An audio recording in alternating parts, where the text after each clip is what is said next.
En el nombre del Padre, y del Hijo, y del Espíritu Santo. Amén. Bueno, es un gusto compartir con ustedes. ¿Compartir qué? Compartir la fe. Compartir la luz, la gracia, el regalo. Tantas bondades que Dios nos concede. Hoy en particular vamos a hablar de aquellas cosas que pueden bloquear nuestra vida.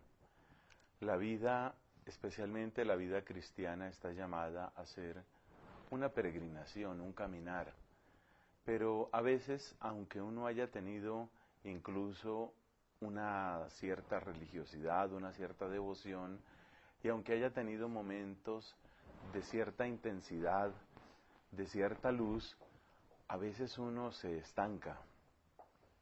Y ese es el fenómeno que queremos estudiar un poco en esta meditación. ¿Por qué pasa eso? ¿Por qué la mediocridad o el estancamiento llegan a nuestra vida?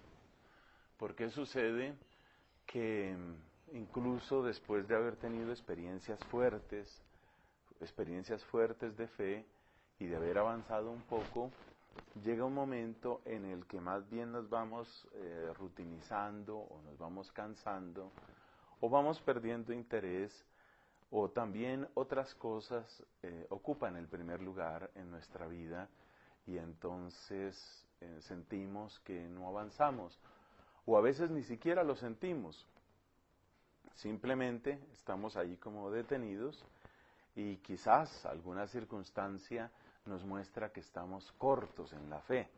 Eso también sucede. Por ejemplo, cuando llega una dificultad muy grande y uno se da cuenta que carece de los recursos interiores para enfrentarla.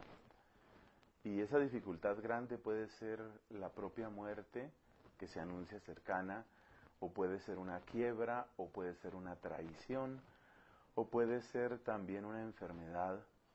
Y ahí se da uno cuenta que los recursos interiores están cortos. Como diríamos, está uno sin fondos en el banco. ¿Por qué pasa eso? ¿Por qué nuestra vida llega a detenerse? Es un fenómeno muy interesante y yo creo que este es un tiempo muy bueno para analizarlo, porque diríamos que estamos en una época normal del año, no hay nada demasiado especial para celebrar o que sea una celebración, digamos, social demasiado grande, no estamos ni en Navidad ni en Semana Santa. El tiempo de vacaciones, pues tampoco estamos en vacaciones. Es una de esas etapas del año que son como tiempos relativamente normales. Y es un buen tiempo entonces para hacernos esta clase de preguntas. ¿Por qué a veces uno se detiene, a veces uno se bloquea o se estanca?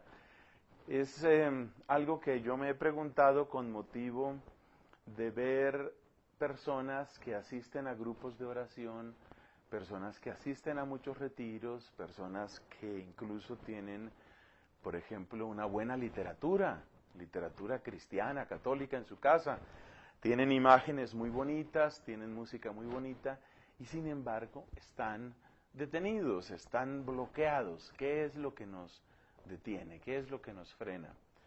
Resulta que los frenos son muchos. Algunos son más conocidos o más aparentes que otros, pero yo creo que casi todos pasamos por esa experiencia.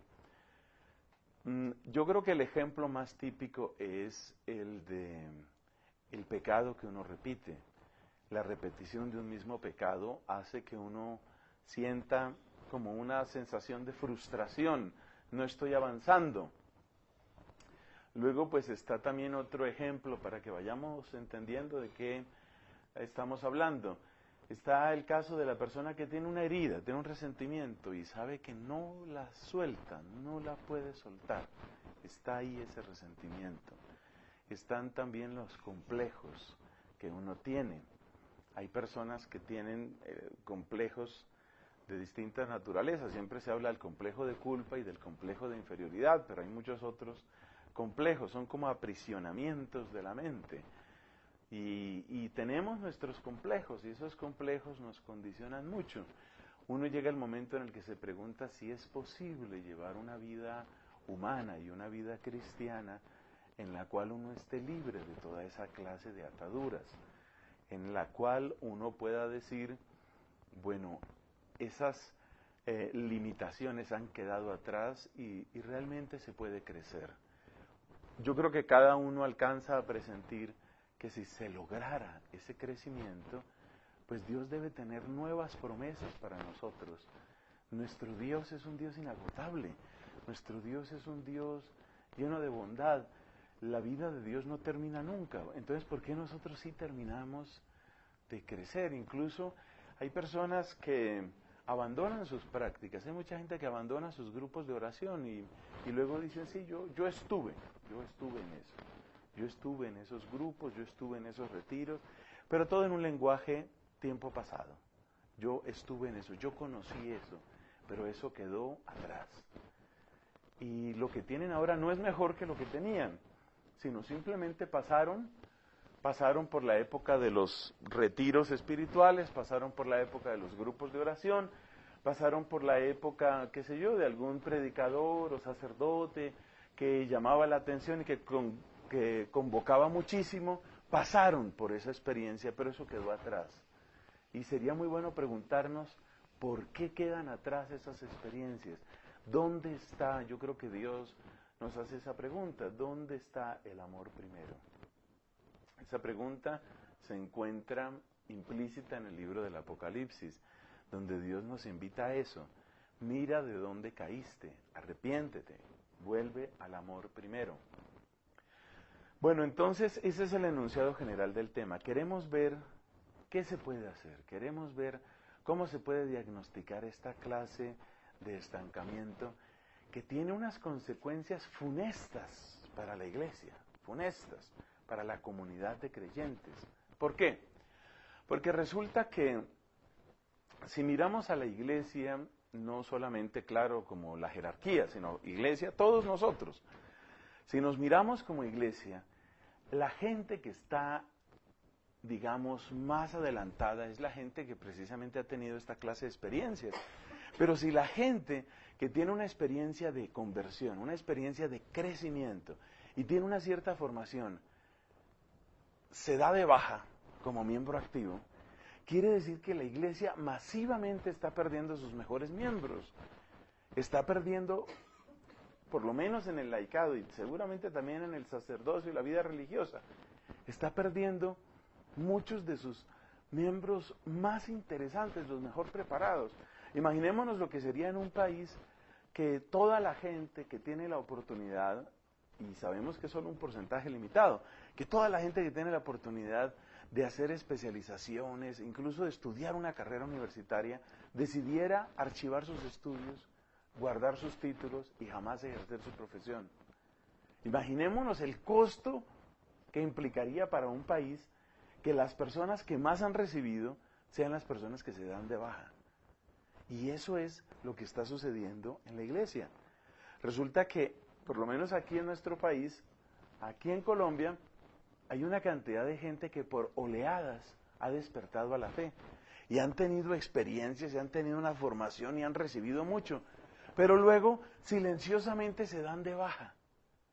Se retiran, se jubilan de la práctica de la fe, limitándose, retrayéndose, casi escondiéndose y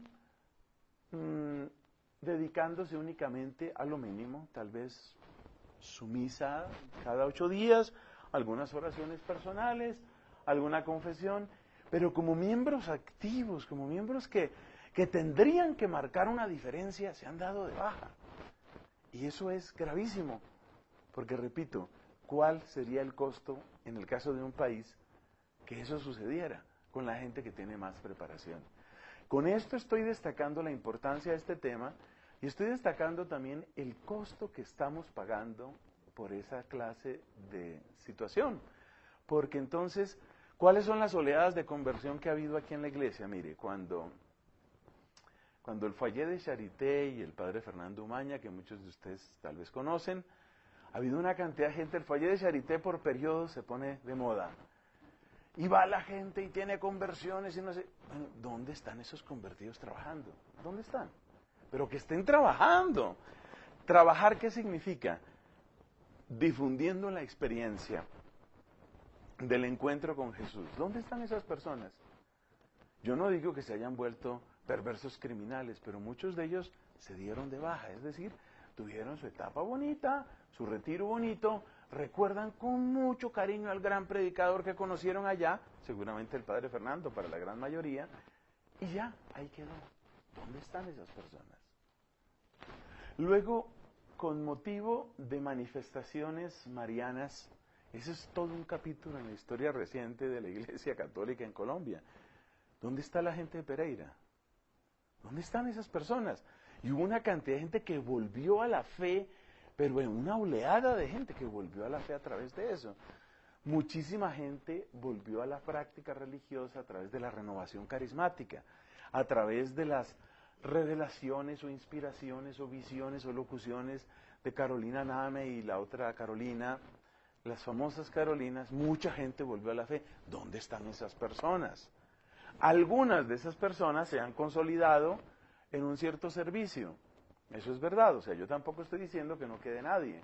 No, indudablemente la obra del Fallé ha seguido creciendo, la renovación carismática ha seguido creciendo, pero la sensación que uno tiene es que la gran mayoría de las personas, después de un buen comienzo, después de una gran efervescencia, archivan un poco esto. Y uno dice, ¿qué pasó con la alegría? ¿Qué pasó con el amor? ¿En qué momento se traspapeló la buena noticia de Jesús? Quedó por allá en un archivo. Este amigo que les habla vivió ya esa experiencia, o tal vez la he vivido varias veces. Cuando yo estaba muy joven, tenía 15 años, yo tuve el primer llamado al sacerdocio. Pero después de ese fervor inicial, yo también metí al archivo mi primer llamado al sacerdocio. Tuvo que venir una especie de resurrección de ese llamado, y a través de ese segundo llamado fue como eventualmente di el paso hacia la vida religiosa y hacia el sacerdocio. Es decir, que estoy hablando también por experiencia propia. Uno puede pensar que esto lo veía Jesús ya en su tiempo, porque en la parábola del sembrador él nos habla de esos distintos terrenos, y es muy fácil reconocerse uno, sobre todo en esos dos terrenos, el de poca tierra, poca profundidad, y el de las zarzas. Es decir, que ya Jesús diagnosticó este problema, ya Jesús lo vio venir, ya Jesús vio que algunos de nosotros recibimos con entusiasmo la palabra, pero tenemos muy poquito suelo. Entonces es la semilla que brota inmediatamente, pero claro, apenas sale el sol, una semilla que no tiene ninguna profundidad es una planta que está condenada a morir.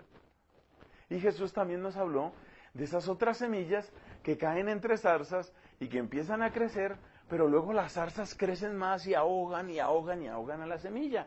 Y eso también pasa, uno también ve que eso nos sucede a nosotros. Uno en ciertos momentos de fervor y como de lucidez espiritual, uno dice, Dios tiene que ser lo primero, sí, Dios tiene que ser lo primero. Pero luego van creciendo tantas cosas, hay que responder a tantas exigencias, hay tantas expectativas del mundo que lo rodea a uno, siempre hay tanto que hacer y hay que quedar bien con tantas personas que lo de Dios va quedando así, achicado, reducido a su mínima expresión. Muchos seguramente nos reconocemos en esas dos experiencias, la experiencia de una cierta superficialidad y la experiencia de que nuestra vida espiritual se ahoga en medio de muchas cosas. Sabiendo que este es un tema que nos interesa, creo que a todos, sabiendo que este es un tema que tiene un costo inmenso para la iglesia, pero inmenso, porque estamos perdiendo los mejores miembros de la iglesia. Esa es la realidad, los mejores, los que deberían estar liderando, los que deberían estar acompañando, los que deberían estar expandiendo la noticia, están hoy, muchos, la gran mayoría, esa es mi apreciación, la gran mayoría están felizmente retirados con una disculpa, y me perdonan que utilice la palabra disculpa, y es, bueno, yo desde mi rincón estoy ayudando, y su ayuda es una especie de egoísmo extendido, el egoísmo extendido al ámbito de la pareja o la familia. porque ese es un egoísmo. Es decir, nosotros nos sustraemos de la responsabilidad social, nos sustraemos de la responsabilidad eclesial y decimos, bueno, al fin y al cabo, yo con mi familia, ahí estoy haciendo, ese es mi lugar, esa es mi obra. ¿Por qué no estoy de acuerdo con esa respuesta? Porque resulta que nosotros somos muchas cosas al tiempo. Uno es persona y uno es pareja, para los que son pareja, y uno es familia, pero uno también es ciudadano, ¿cierto? Uno no le puede decir al Estado colombiano, señor, yo no voy a pagar impuestos porque es que yo pago todo al señor de la esquina, al de la tienda de la esquina, yo pago todo en el supermercado, no. El Estado dice, usted tiene que pagarle al de la tienda, y tiene que pagarle al de la otra tienda, y tiene que pagarme a mí. Porque usted recibe no solo de la tienda y de la tienda, sino que recibe de mí, que soy el Estado. Y sin el Estado no existen carreteras, y sin el Estado no existen servicios públicos, y etcétera. Entonces usted tiene que pagarme también a mí. Los niveles de responsabilidad son muchos. Entonces, ¿qué es lo que está sucediendo cuando la gente se recluye en el ámbito familiar? Que entonces, ¿quién se va a ocupar de lo social? Si cada ilustre señora está metida únicamente en su casa, ¿qué vamos a hacer con los niños que no tienen casa? Si cada señora está diciendo, bueno, mis hijitos están bien. Sí, señora, sus hijitos están bien. Y los hijitos que no están bien, ¿qué va a pasar con ellos? Entonces tenemos todos una responsabilidad social. Y lo mismo pasa en la iglesia. Nosotros decimos, bueno, yo traté de formar o yo trato de formar a mis hijos lo mejor que puedo. Ya con eso yo cumplo. No. Y los que no tienen quien les evangelice. Entonces tenemos que despertar a la responsabilidad social y a la responsabilidad eclesial. Eso de que yo me encierro en mi casa y que yo en mi casa estoy haciendo lo mío, eso no puede ser. Eso no puede ser, porque resulta que hay problemas que no son solamente de esta casa o de esta casa, sino que hay problemas transversales que atraviesan todas las casas. Y ahí es donde tenemos una grave falencia, tanto social como eclesial. Resulta que nosotros, yo no sé en la terminología de este cómico Andrés López, yo no sé qué generación seremos, pero nosotros, en todo caso, somos una generación terriblemente desprovista para lo social y para lo eclesial y para lo comunitario en general. Somos, dicho con otro lenguaje, y me perdonarán que hable así, somos la generación del egoísmo. La generación de que a mis hijos las cosas les salgan bien, que a mí las cosas me salgan bien, y que luego ellos eduquen a sus hijos para que las cosas les salgan bien. Y mientras las cosas salen bien, todo está bien. Pero, ¿y qué va a pasar con aquellos a los que las cosas le están saliendo mal? Sí, que a tus hijos y a mi familia las cosas nos salgan bien, y a los que las cosas le están saliendo mal. Entonces, aquellos a los que las cosas les están saliendo mal están siendo capitalizados por otros sistemas.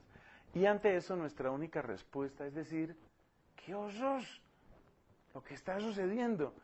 Pues no, no es ningún error.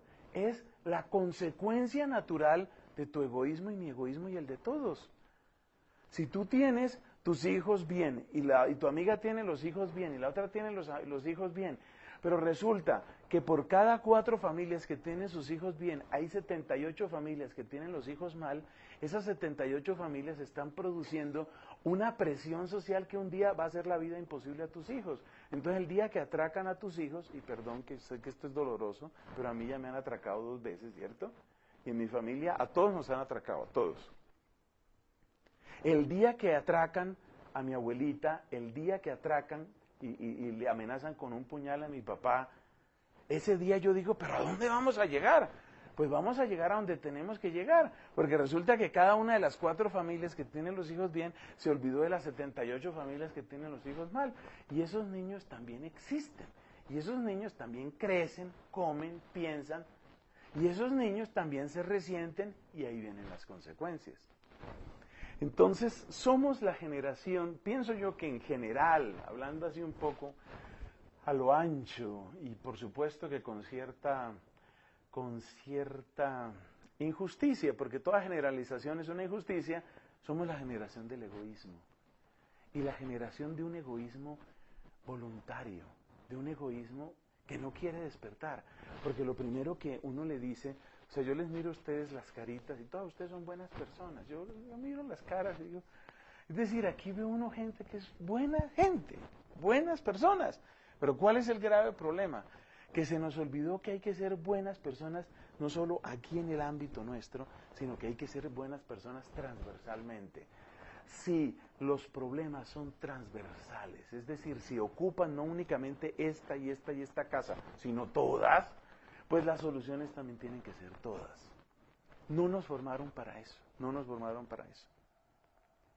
Mis papás, que son unos héroes, yo los admiro, probablemente son unos santos o casi unos santos. Mis papás eran de la mentalidad absoluta. Usted crezca, mijo, estudie bien, fórmese bien, tenga su carrera, haga su hogar. Yo no me acuerdo de haberle oído a mis papás una palabra clara de responsabilidad social. Mire la denuncia que estoy haciendo. Yo no me acuerdo de haberle oído a mis papás algo que fuera más o menos de este tono. Preocúpate no solo que a ti te salgan bien, sino hazte siempre la pregunta de por qué a otros las cosas les salen mal. Eso nunca me lo dijeron. Eso lo aprendí de los atracos, lo aprendí del confesionario, lo aprendí de ver gente llorando, lo aprendí de ir a barrios de invasión. Ahí aprendí, hay una cantidad de gente a la que las cosas le están saliendo mal.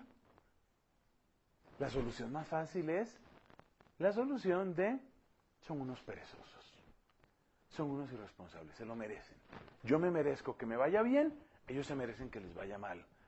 Pero cuanto más va conociendo uno realidades sociales, uno va diciendo, no es tan fácil, no es tan fácil vivir allá, no es tan fácil que a ellos les pase eso, no es tan fácil.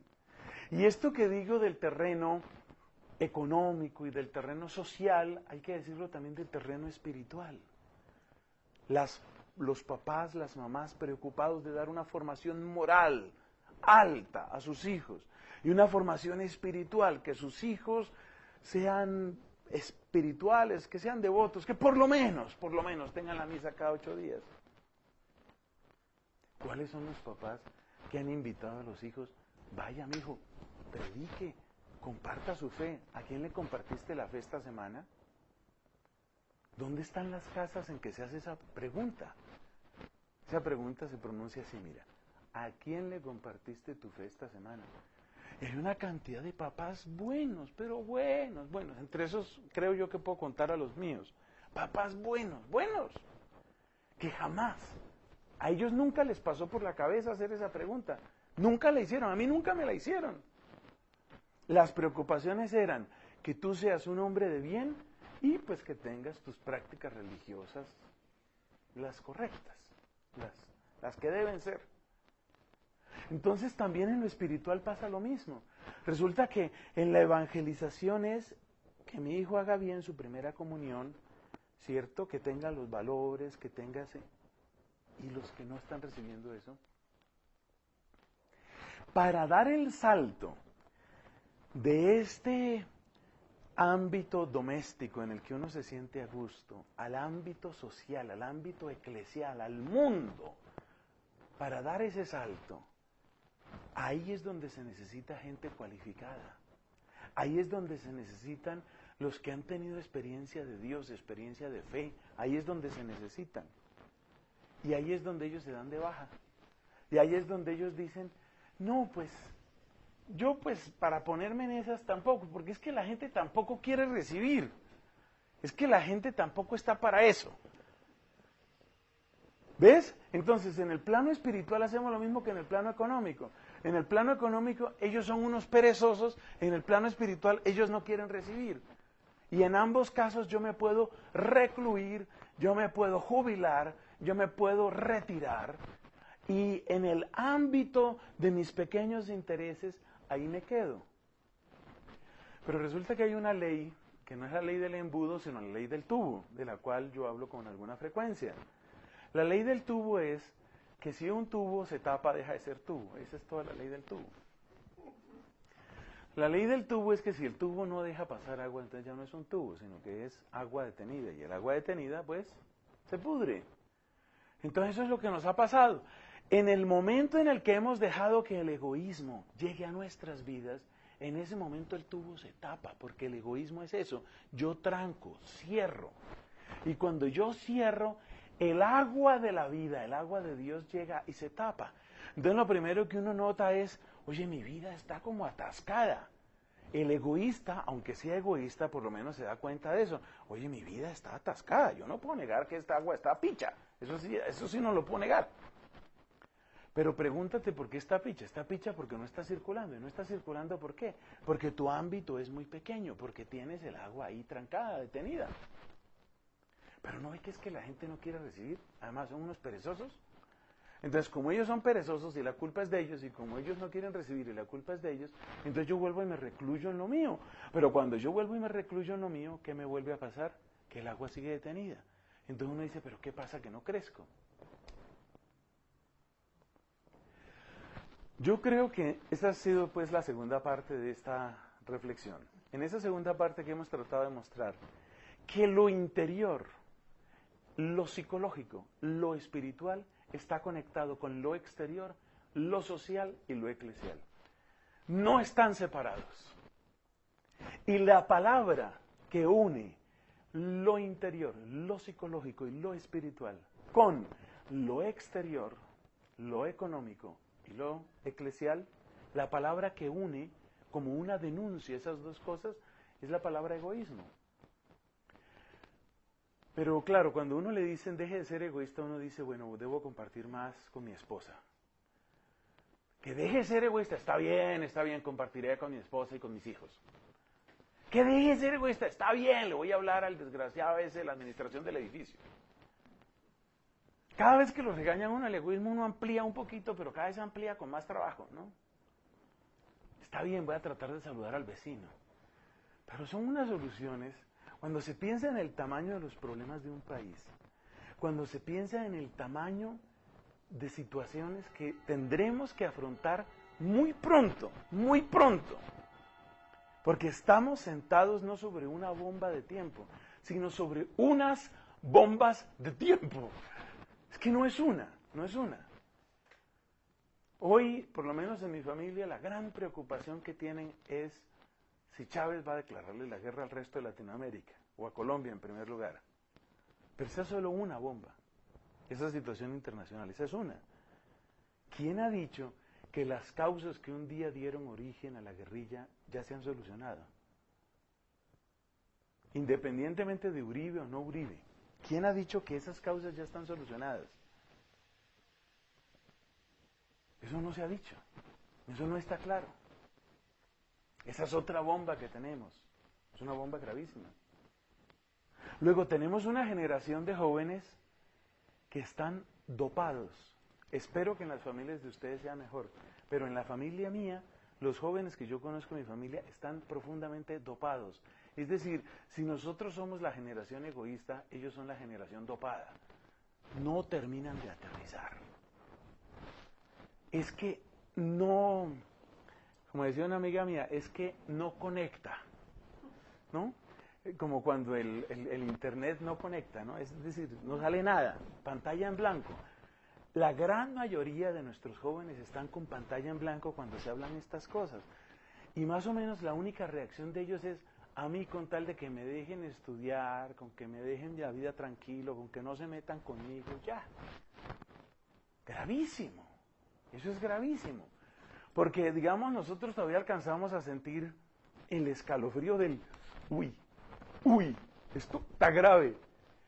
Hay muchos de estos jóvenes que ni siquiera sienten eso, no sienten el escalofrío, están dopados perfectamente. Esa es otra bomba de tiempo. Eso es gravísimo, eso es muy serio. Entonces son varias las bombas de tiempo.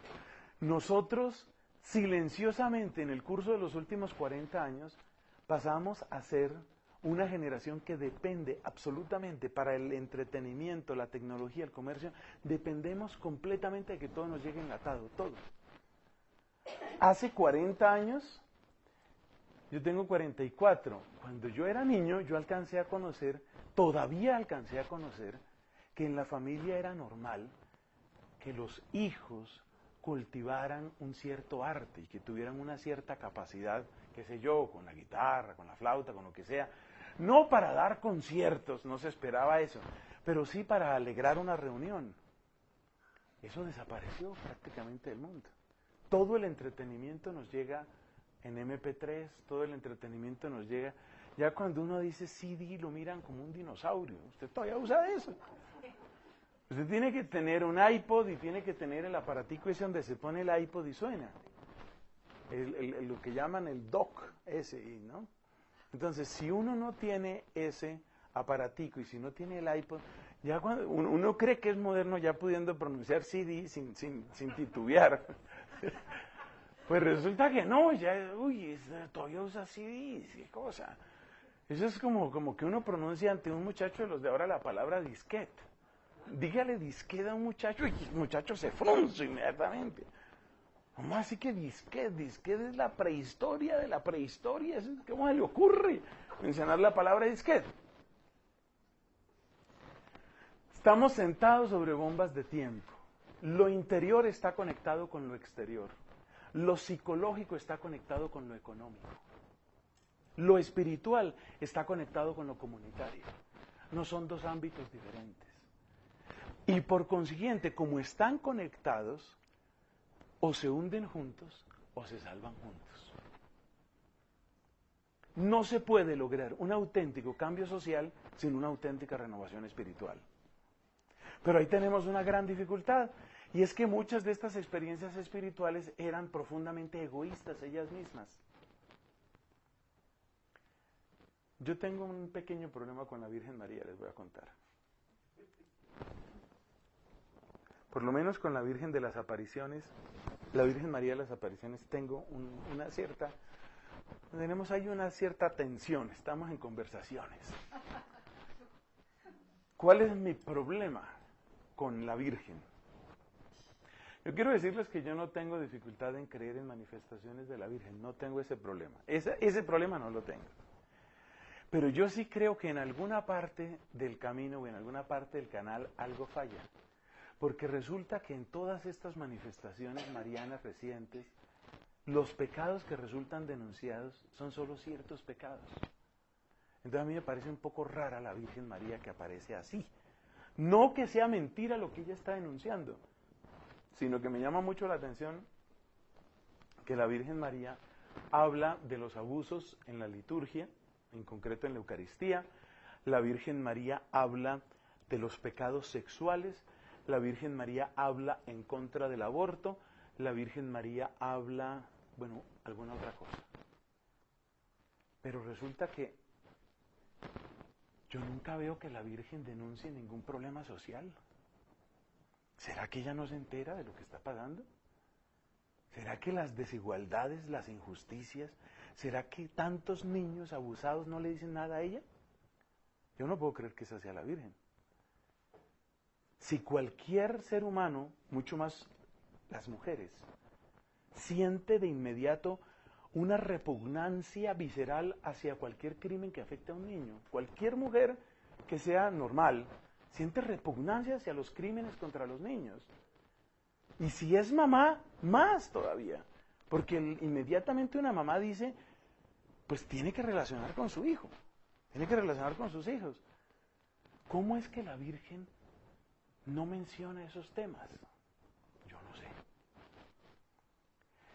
La culpa no es de la Virgen, estoy seguro, segurísimo. Tampoco estoy dudando de las apariciones, yo no tengo esa duda.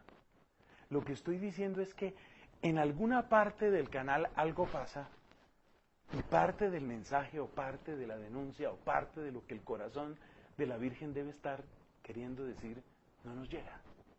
Y esto lo menciono para decir que en muchas experiencias de conversión ya hay un egoísmo en larva. Ya está larvado un egoísmo. ¿Por qué?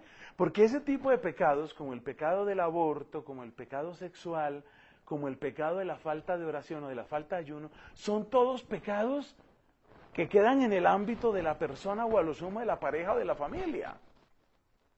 Entonces resulta que muchísimos de nuestros católicos que después se dieron de baja, muchísimos católicos tuvieron experiencias de conversión que ya tenían un egoísmo larvado. ¿Por qué?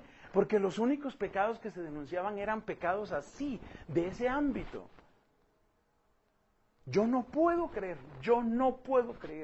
que a la Santísima Virgen María le sea indiferente una cantidad, un clamor de dolor que hay en el mundo hoy por muchas cosas, por muchas. Desde el niño que muere de hambre hasta el niño que es objeto de turismo sexual, hasta el niño que es vendido, y todo eso tiene una conexión económica y todo eso tiene conexiones con redes pavorosas de crimen.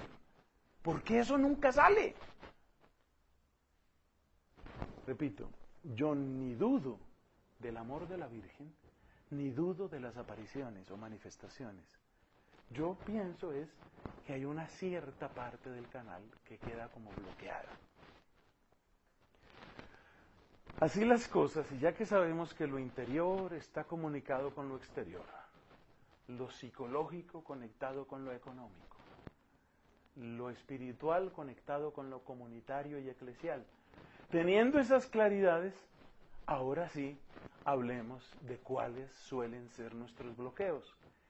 Después de mencionar los bloqueos, vamos a mencionar pistas de solución, algunas propuestas y pistas, porque esto no puede ser simplemente para que nos reunamos y salgamos de aquí diciendo terrible, espantoso, horroroso y demás adjetivos. No, de aquí tenemos que salir también con alguna pista. Pensemos que es el Señor y la Señora los que nos han reunido esta tarde. Pensemos eso. Pensemos que nos han reunido, o sea, tomemos en serio que tal vez estamos aquí porque Jesús lo quiere. Tomemos en serio que este puede ser un punto de cambio en nuestras vidas. Tomémoslo en serio. Tomemos en serio que no estamos aquí solamente por pasar una tarde. Te aseguro que tú tienes muchos otros lugares donde pasar una tarde. Y yo también. Tomemos en serio que este puede ser un punto de partida. O sea, esto no es simplemente recibir una información. No, este puede ser un punto de partida. Porque evidentemente, si nos hemos dado de baja, como digo yo, si nos hemos sustraído, quizás silenciosamente, quizá inconscientemente, este puede ser el momento en el que digamos presente. Aquí estoy y quiero dar la pelea, quiero ser parte de la solución, porque si no soy parte de la solución, soy recarga y parte del problema. Nuestros bloqueos. Nuestros bloqueos parten fundamentalmente de ¿qué? Lo que hace caminar la vida humana es el amor. El amor es lo que hace caminar la vida humana. El amor es lo que nos hace crecer. El amor es lo que nos rejuvenece. El amor es lo que nos sana. El amor es al mismo tiempo el alimento, la escuela y la medicina. El amor. Entonces todo bloqueo, y este es casi, llamémoslo así, un axioma en este planteamiento, todo bloqueo es una negación del amor. Todo bloqueo. Todo bloqueo es una interrupción en el amor. Entonces, cuando nos preguntamos, ¿qué es lo que nos tiene bloqueados como personas, como familias o como sociedad? Siempre la pregunta tiene que traducirse en, ¿qué es lo que está frenando mi amor? Y por eso el primer ejercicio que les voy a pedir, que por supuesto no podemos hacer ahora mismo, es, haz el mapa de tu amor. El mapa de tu amor es la ciudad donde tú realmente vives. Créanme que ese es un ejercicio terrible, porque uno termina concluyendo que la ciudad en la que uno vive es así de chiquitica. El mapa de tu amor, haz el mapa de tu amor y luego pregúntate, ¿por qué el mapa de tu amor tiene ese tamaño? ¿En qué momento adquirió ese tamaño? ¿En qué momento renglones inmensos de la población dejaron de significar para ti? ¿En qué momento instituciones, personas, lugares pasaron a ser simplemente paisaje? Se volvieron paisaje. ¿En qué momento se te volvió paisaje la realidad de tantos hermanos y de tantas hermanas? Entonces, para percibir los propios bloqueos, Lo primero es eso. Y cuando te digo el mapa es, a ver, extiende el mapa. O sea, de veras. Utiliza la tecnología si quieres. Vete a internet y utiliza, por ejemplo, esto de mapas de Google. Vete allá y haz el mapa. ¿Cuáles son las calles por donde yo paso? Pero dibújalas, dibújalas. Estas son mis calles, mis carreras. Aquí es donde yo me reúno, aquí es donde yo voy. Después de que ya hayas hecho ese mapa, dale el zoom out.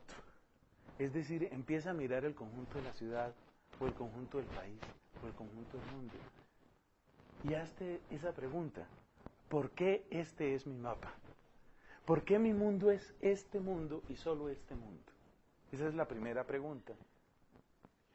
Cuando uno se hace esta pregunta, entonces entra en lo que mi amiga de Siena es Santa Catalina de Siena, la doctora de la iglesia, lo que la doctora de la iglesia llama el conocimiento de uno mismo. Porque acuérdate lo que decíamos hace unos minutos, la reacción defensiva que uno toma con mayor facilidad es decir, allá están los pobres igual perezosos y allá están los incrédulos igual se la merecen. Entonces, como allá están los incrédulos igual se la merecen y los pobres igual perezosos, y yo no puedo hacer nada, entonces yo me quedo donde estoy. Para salir de ese atasco, uno tiene que dejar de mirar, en primer lugar, con una acusación o un diagnóstico hacia afuera, que el diagnóstico empiece adentro. Eso se llama el conocimiento de uno mismo. Y por eso, como el amor es la fuente, entonces hazte esa pregunta. ¿En qué momento mi amor adquirió estas fronteras? Otro modo de hacer ese ejercicio es el cuadernito. Como Macrista tiene ahí su cuadernito. Entonces tú hazte esta pregunta. ¿Yo cuántas páginas puedo llenar con personas que se sienten amadas por mí?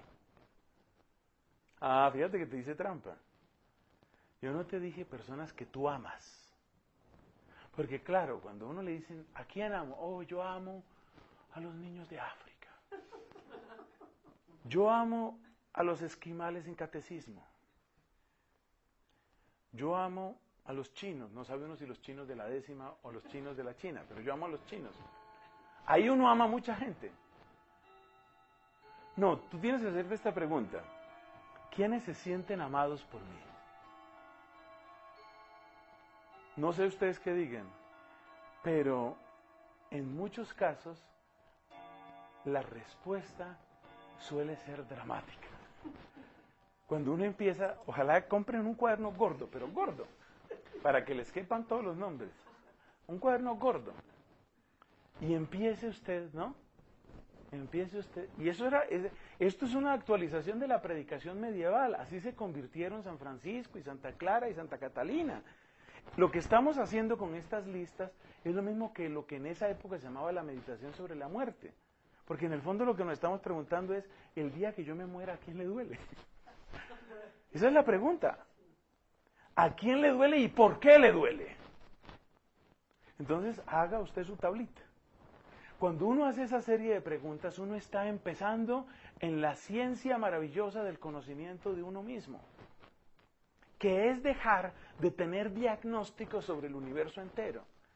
Ya se sabe que nosotros los colombianos, aunque creo que eso pasa en otros países también, somos expertos en todo. ¿Usted cuándo ha visto un colombiano que se tupa cuando le hacen una pregunta? Todos somos expertos en política internacional, somos expertos en economía, sabemos arreglar el mundo. Somos expertos en diagnóstico exterior, pues pasemos al diagnóstico interior. Te he propuesto 2 ejercicios. El primer ejercicio es, vete al computador, entra a los mapas de Google, mira la ciudad donde vives, vamos a suponer Bogotá, mira la ciudad de Bogotá, acércate a las calles y carreras y señala. Eso tiene ahí un cosito para que uno señale las áreas, ¿no? Entonces tú con el puntero señala, estas son mis áreas, estos son mis lugares, y luego le das un zoom out y empiezas a decir, bueno, ¿y por qué mis áreas son esas? Y ahí te sale todo. Ahí empiezan a salirte miedos. No, pues, ¿cómo se me ocurre a mí ir a tal parte? No, yo no puedo ir. Tal parte de Bogotá vetada para mí. Jamás podré llegar allá, nunca en la vida. ¿Por qué? Porque me hacen esto, ¿eso cómo se llama? Miedo. Yo no estoy diciendo que entonces ahora tú salgas a recorrer las calles del mundo diciendo, aquí que os amo. No, estoy diciendo que hagas estos ejercicios introductorios que son para empezar a romper esa nuez ciega que es el corazón de uno. Porque el corazón lo desconocemos, es que desconocemos nuestro propio corazón. Vivimos como extranjeros de nuestra propia vida. Y eso es gravísimo. Entonces, segundo ejercicio, el cuadernito, y haces la lista. Haces la lista. Otra manera, si lo quieres más dramático, es que tú estás allá, ¿no? Cámara funeraria. Estás allá reposando profundamente y la gente está firmando el libro de visitas. Entonces tú, en ese libro de visitas, que es el mismo libro gordo donde tú estás escribiendo, en ese libro gordo de visitas tú te haces esta pregunta. ¿A cuáles de esos les duele y por qué les duele? ¿A cuáles les duele y por qué les duele? Ese es otro modo de hacerse esa pregunta. Esa pregunta también significa qué era lo realmente importante en la vida, ¿no? ¿Qué es lo realmente importante en la vida? Y uno se da cuenta que uno le está dando demasiada importancia a algunas cosas que no merecen esa importancia. Uno se da cuenta que está peleando unas batallas que no le tocan a uno. Es impresionante descubrirse uno a sí mismo dando unas peleas. A ver cómo doy un ejemplo. En las familias hay mucha competencia, muchas familias. Y hay gente que se pasa la vida tratando de demostrarle al papá que sí podía. Tratando de demostrarle a los hijos que sí podía. Tratando de demostrarle al hermano que sí podía. Eso paraliza. Hay gente que se pasa la vida desquitándose. Yo he conocido varias personas así. Se pasan la vida desquitándose. ¿Desquitándose de qué?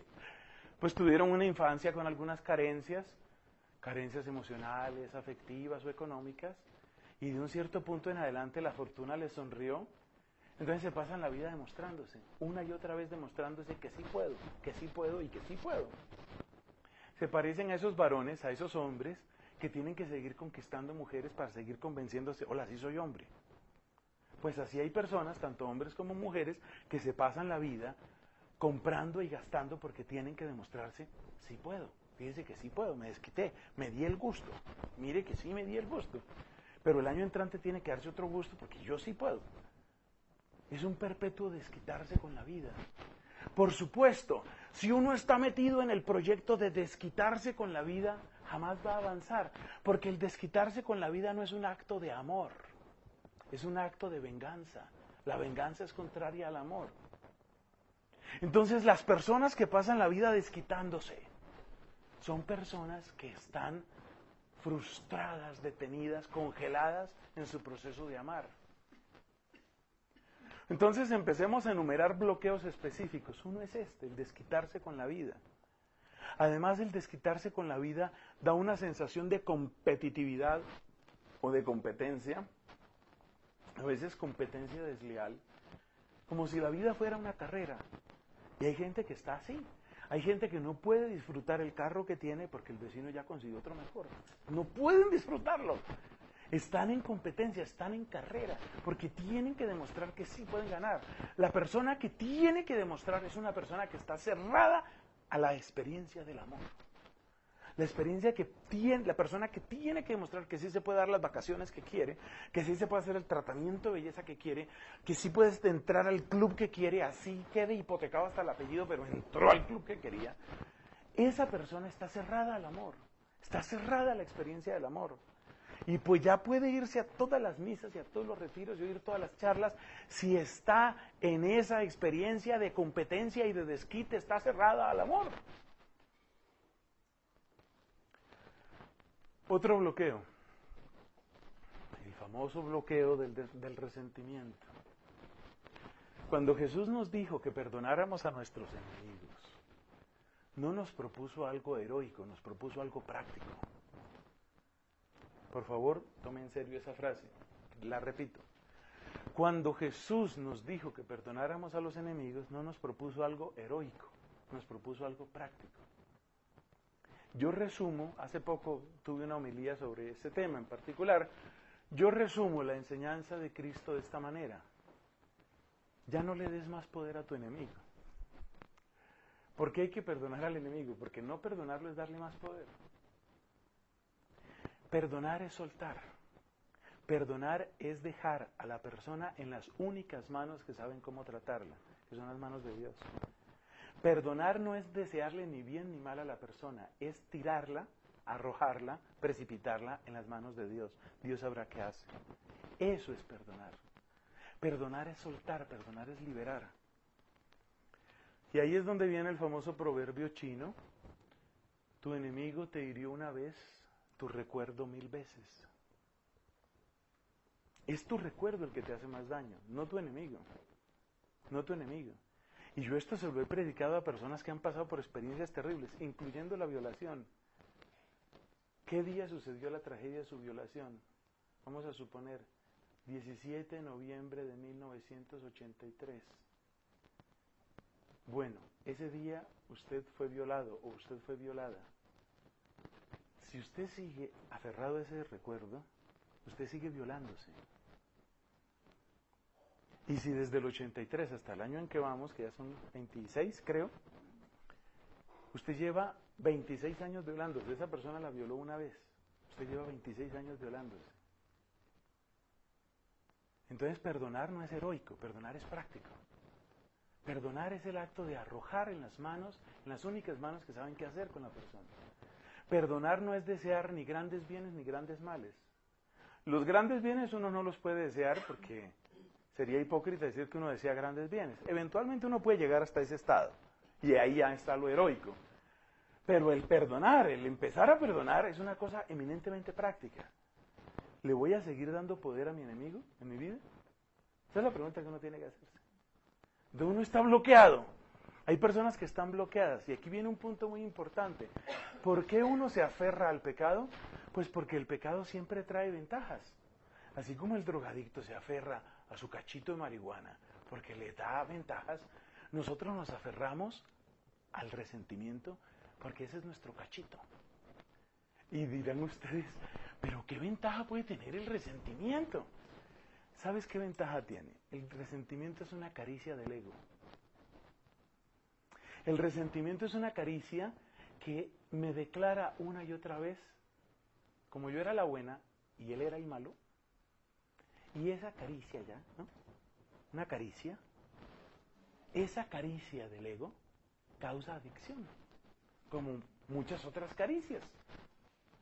Así como hay personas que se acostumbran y se vuelven adictas a acariciar su propio cuerpo, pues hay personas que se acostumbran a acariciar su propio ego. Y una de las maneras de acariciarse el ego es decirse una y otra vez, ve que el malo era él y ve que la buena era yo. Eso es acaricia su ego.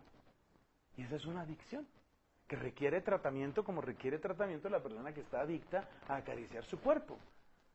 Nosotros sabemos que cuando una persona se vuelve adicta a acariciar su cuerpo, uno dice, pues algo tiene que andar mal en esa vida, porque pobrecito, pobrecita, si una persona está en esa condición. Bueno, pues eso es lo que vive la persona resentida, es una caricia perpetua al propio ego para repetirse una y otra vez, es que el malo era él, en cambio la buena, yo. Ese es el resentimiento. Todo pecado trae alguna ventaja, todo pecado. ¿Por qué uno se venga de la otra persona? Para restituir el honor, restituir la dignidad, eso es lo que uno dice. Pero en el fondo lo que hay es una afirmación vigorosa del propio yo. Es una afirmación del yo. Yo existo, yo puedo y yo gano. El grande aquí o la grande aquí soy yo. Es una afirmación del yo. Bloqueos. Hay otros bloqueos. Uno de los más insidiosos es la frustración perpetua. A mí me parece que eso es de lo más parecido que hay. Yo no sé si al infierno o por lo menos al purgatorio. Qué cosa tan horrible. ¿A qué llamamos frustración perpetua? Es el acto obstinado de la mente que se aferra a algo que nunca va a ser suyo. A algo que no va a ser su plan. A algo que no va a suceder. Por ejemplo, Ustedes pueden comprobar el aspecto atlético de mi cuerpo, a pesar de que el hábito lo disimula, es evidente, o sea, están ante un atleta, eso es claro, es claro. Supongamos que yo tomo como razón y centro de mi existencia batir el récord mundial de los 100 metros planos.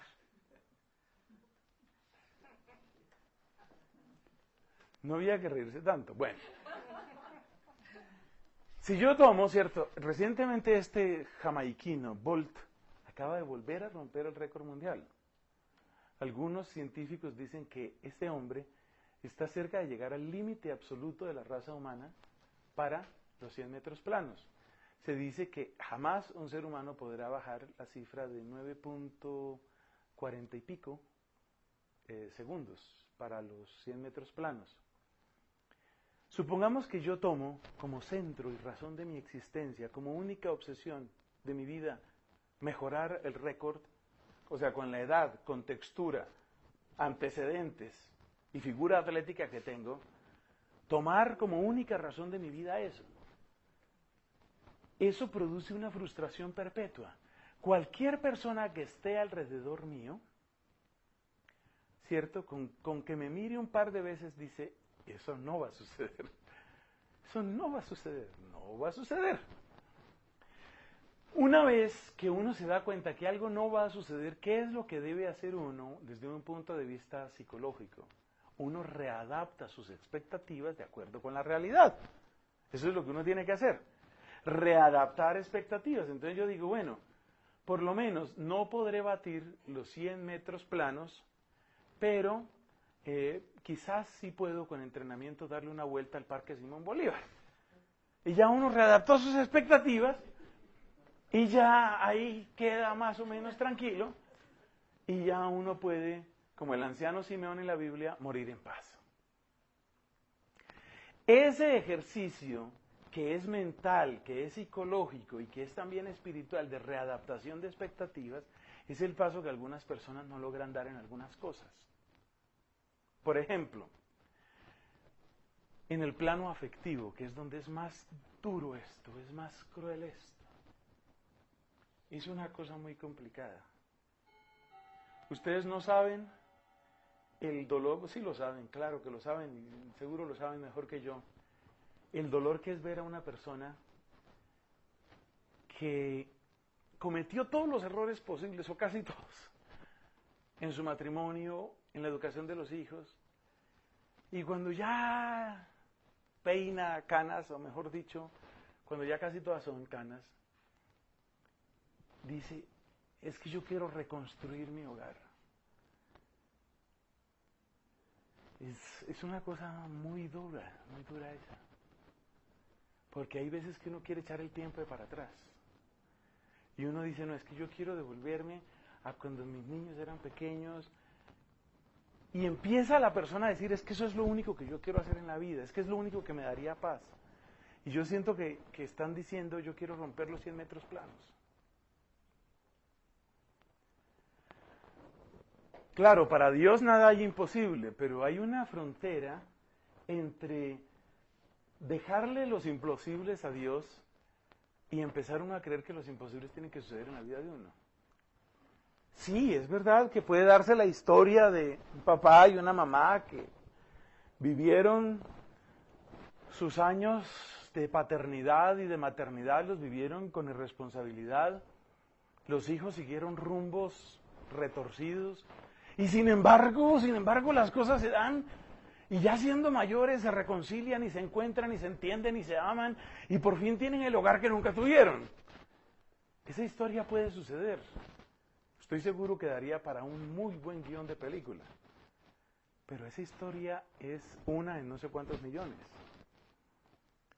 Entonces hay un tema que es muy doloroso y es la readaptación de expectativas. ¿Saben qué grupo social tiene una terrible dificultad con esto? Lo conozco por diálogo directo con los interesados e interesadas. Los homosexuales. Los homosexuales creen, muchos de ellos creen que sí es posible encontrar la compensación afectiva y la pareja perfecta, y siguen tratando, y siguen tratando, y siguen tratando. Yo no me estoy inventando lo que les voy a decir. El renglón de la población más promiscuo es el renglón de los homosexuales. Son los más promiscuos. No es necesariamente por una excesiva pasión, no. Es porque están intentando una y otra vez.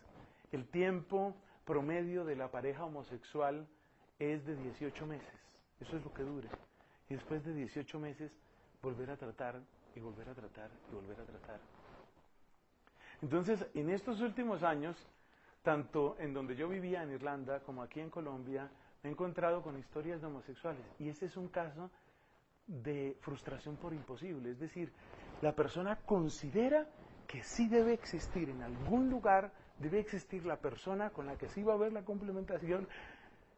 Y uno desde fuera, examinando la historia de la persona y entrando en unos detalles que no es del caso mencionar ahora, uno se da cuenta que ese proyecto no puede funcionar. Por la sencilla razón de que no fuimos hechos así. Es que Dios fue el que nos hizo, no nosotros. Nosotros no nos hicimos a nosotros mismos. Eso no puede funcionar.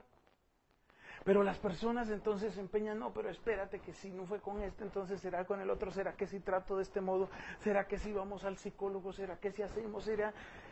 Y es aferrarse, y es aferrarse, y es aferrarse. Pues bien, esa clase de frustración perpetua, sobre todo en el plano afectivo, mata al amor.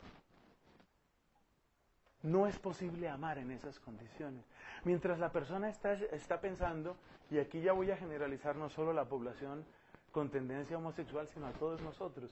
Mientras la persona está diciendo, a mí bastaría que me llegara tal persona y ya yo sería pleno. Es que no pude con la persona que tenía, pero si llegara, ya yo sería perfecto. Eso mata el amor. Mientras uno está esperando, así como dicen, ese dicho existe en varios países, ¿no? Mientras uno está esperando el príncipe, llegan solo sapos, ¿no? Entonces está uno ahí como esperando que sí, que ya casi llega, que ya no falta nada para que llegue. En ese ya casi llega, en ese ya casi llega, te vuelves ciego, te vuelves ciega para el amor.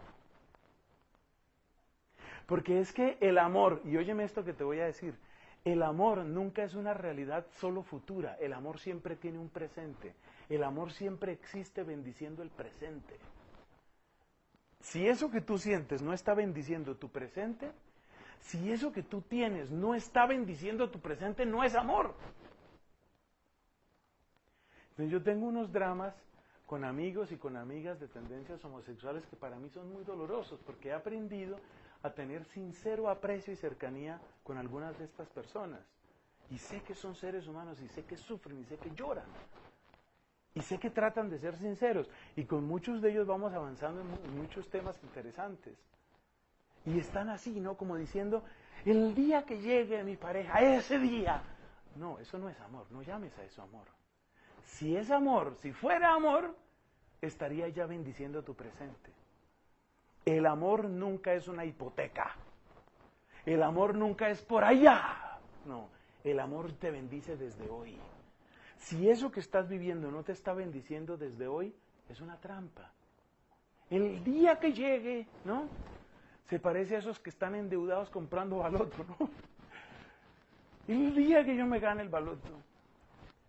Miren, en la familia mía hay de todo. ¿Sí? Un día yo les haría el mapa de mi familia si ellos me dejaran, pero no sería como leal, ¿no? Pero yo solo les cuento que en la familia mía hay de todo. Y en mi familia, como tal vez en otras familias, tenemos casos de esos endeudados. Y entonces, una vez encontraron dos de mis parientes, no se sabe cuál está más endeudado, más complicado, han hecho inversiones al revés. ¡Ah! Una situación económica. Y entonces se sientan los dos, estos dos parientes, a hablar cada uno con el otro, ¿qué haría con el baloto? Ay, eso es de llorar, eso es de sacar pañuelo. Es decir, ellos tienen hipotecada la felicidad para cuando llegue. El día llegará, el día del baloto, el día de mi pareja. A mí me da un pesar. Por ejemplo, con una de estas amigas que tiene esta situación de tendencia homosexual, y ella sigue pensando que tal vez en algún bar porque como ahora hay bares para esa clase de población, ¿no? Tal vez en algún bar me está esperando mi amiga, tal vez en algún sitio, tal vez. Si estuviéramos por allá en la época del romanticismo, de yo no sé qué, Becker o cuál sería, eso es más de José Asunción Silva, de hecho, pero si estuviéramos en un romanticismo de esa clase, tal vez uno podría pensar, pero es que el romanticismo no es amor, ese romanticismo no es amor. El amor siempre es una bendición para el presente. Lo que no bendice tu presente con el sello de la esperanza y de la gratitud no es amor. Entonces esa clase de esperanzas de que allá algún día sucederá. Y entonces se juntan mis dos parientes, primos o lo que sea, se juntan cada uno a contarle al otro, sí, y yo me compraría una lancha así, y yo pondría una tienda, y yo, ay Dios mío, y uno saca pañuelo y dice, pero ¿qué es esto tan triste? Eso paraliza. Ese es un bloqueo. Entonces fíjate los que hemos mencionado, la venganza, el resentimiento, la falta de perdón, el sueño imposible, todos esos son bloqueos que nosotros tenemos. Hablemos de esperanzas. ¿Qué pistas podemos abrir? Porque hay que abrir pistas. La pista más elemental que nos da Jesús se encuentra en el Sermón de la Montaña y es, mira, tú entra a tu cuarto y cierra la puerta. Jesús es maravilloso. Lo primero es, no hagas depender tu estado de ánimo, tu autoestima, tu futuro de otros. Eso es lo primero. Entra a tu cuarto y cierra la puerta. No hagas depender tu estabilidad emocional, no hagas depender tu autoestima, no hagas depender tu futuro de otros. Jesús dijo, si eres mamá, enciérrate con tus hijos. ¿Dijo eso? No. Dijo, enciérrate con tu esposo. ¿Dijo eso? ¿No? ¿Con la suegra? Entonces, ¿qué dijo? Tú. Y solo tú. Esto cómo es de difícil hacerlo comprender a las personas casadas. Jesús no dijo, os voy a enseñar esto, menos para los casados. No, Jesús dijo para todos. Para todos. Entonces, si eres casada, viuda, separada, prometida, novia, no importa cuál sea tu situación afectiva, no importa cuál sea tu situación familiar, no importa cuál sea tu situación económica, Jesús te dice algo. Cierra la puerta. Necesitas soledad, necesitas estar a solas con el que te creó. Es decir, la respuesta jamás te la va a dar el esposo, sea que exista o que no exista. Algunos forzosamente no existen porque murieron. Pero no crea que hay gente que sigue dependiendo del esposo muerto. Eso también sucede. Entonces dice Jesús, cierra la puerta. Tienes que tener, es decir, no empieza la libertad, no se cura el bloqueo si no es así. Lo primero es, cierra la puerta. Que si fuera yo el que dijera eso, diría, cierra la bendita puerta. Hasta que puedas estar a solas. Pero es que tengo que llevarle un tintico a mi esposo. Cuadre sus horarios de tintico y cuadre todos los demás horarios y de caridad, cierre la bendita puerta. Cuando uno por fin logra cerrar la puerta, también a las amigas, porque claro, hay amigas que tienen tendencia a aglutinarse, ¿no? Es la tendencia aglutinante de las amigas. Hay amigas que andan, y las amigas, y para arriba y para abajo las amigas, y pelean y siguen las amigas. Jesús no dijo, entra con tu racimo de amigas, no. Jesús dijo, cierra la puerta. Entonces tú necesitas tiempo sin amigas, necesitas tiempo sin teléfono, sin chat, sin televisor, sin revistas que te cuenten de qué color tiene que ser tu pelo, sin revistas que te cuenten cuáles tienen que ser las medidas de tu cuerpo, sin revistas que te cuenten qué significa ser mujer, deja las revistas, deja internet, deja televisión, incluso diría deja el BlackBerry, ¿no? Pero bueno. Deja.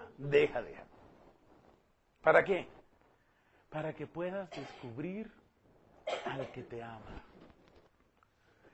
El día que uno no depende ni del papá, ni de la mamá, ni de los hijos, ni del esposo, ni de la esposa, ni de las amigas, ni de los vecinos, ni de nadie, para decir existo, ese día dio el primer paso en desbloquearse. Ese es el primer paso.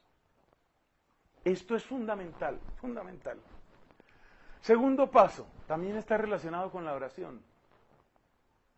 Jesús nos enseñó, como lo dijo hermosamente un predicador norteamericano, dijo, renuncié a mi puesto de viceencargado del universo.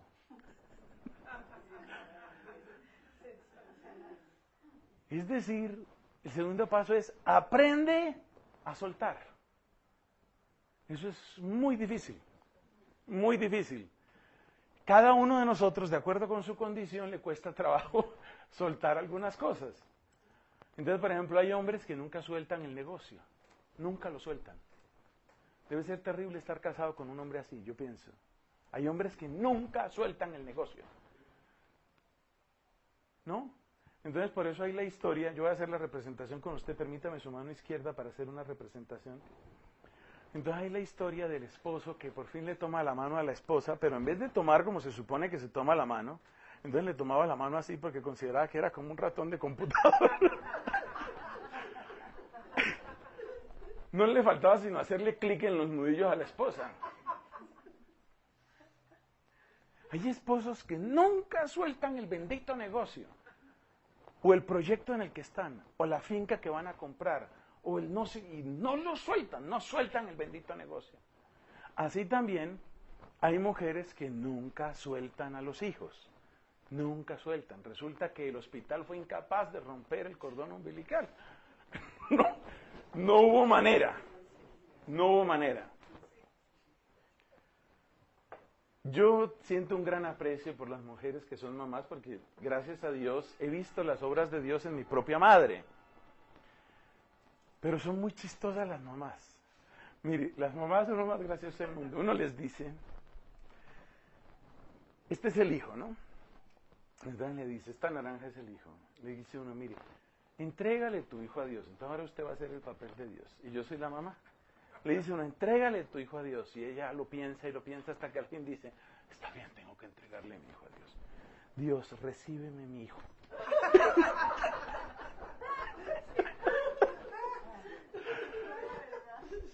Lo sueltan por 1.3 segundos. Pero de nuevo tienen que estar a cargo. Eso se llama ser viceencargado del universo, ¿no? ¿Qué nos dijo Jesús en el Padre Nuestro? Hágase tu voluntad. Ahí no dijo, pero si eres mamá, di, hágase tu voluntad en todo el mundo, pero a mis hijos yo los resuelvo. Yo organizo mis hijos. No. Es hágase tu voluntad en todo y en todos. Es hágase tu voluntad en la finca que voy a comprar, en el negocio que tengo entre manos, en el hijito mío, pero es que está tan enfermo. Que se haga tu voluntad ahí en el hijo enfermo. Que se haga tu voluntad en el que tiene problemas con la esposa. Que se haga tu voluntad, Señor, en la que tiene problemas con el esposo. Que se haga tu voluntad. No hay otra manera. Es decir, ya Jesús nos mostró el camino. El camino espiritual que nos marca Jesucristo está con la palabra oración en 3 ocasiones. Primera, cuando dice, cierre la bendita puerta, ¿sí? Por un momento independícese. Pero entonces, ¿qué pasa? Que la gente cierra la puerta, entonces dice, me siento también que le tengo que contar a mi amiga. Entonces ya entró otra vez la amiga. Es una cosa que yo no sé, bueno. Cierre la puerta, esa es una. Segunda, hágase tu voluntad. Eso hay que decirlo. Señor, haz tu voluntad en mi vida. Señor, haz tu voluntad en la vida de mi esposo. Haz tu voluntad. Si uno repite, haz tu voluntad, vive mucho mejor y sobre todo deja vivir, que también es muy importante, Pero no vayan ustedes a creer que solamente las mujeres son las que sufren de esa especie de dependencia o dependencia en reverso, como se llame eso. Mira, es un querer que el otro depende, esa es la dependencia en reverso, querer que el otro dependa de mí, ¿no? Pero resulta que hay hombres que también así. Entonces una amiga de mi mamá decía que el esposo la despertaba por la noche. Mija. Y ella con ese sueño, porque a veces hay trabajo para dormir cuando se tienen muchos años. Ya es difícil conciliar el sueño. Entonces él la despertaba, la sacudía. Después de tanto trabajo para dormirse ella. Mija, ¿usted no tiene como sed?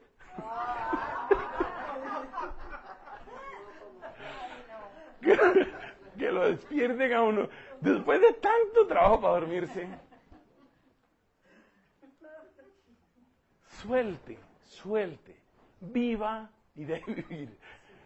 Hágase tu voluntad, eso es clave. Y en tercer lugar, Jesús nos dijo que oráramos y nos dijo, el espíritu es animoso, pero la carne es débil. Entonces, en el momento de dificultad, lo primero no es apelar a que yo soy el experto en, yo soy la experta en, no. Lo primero es, Dios es el experto.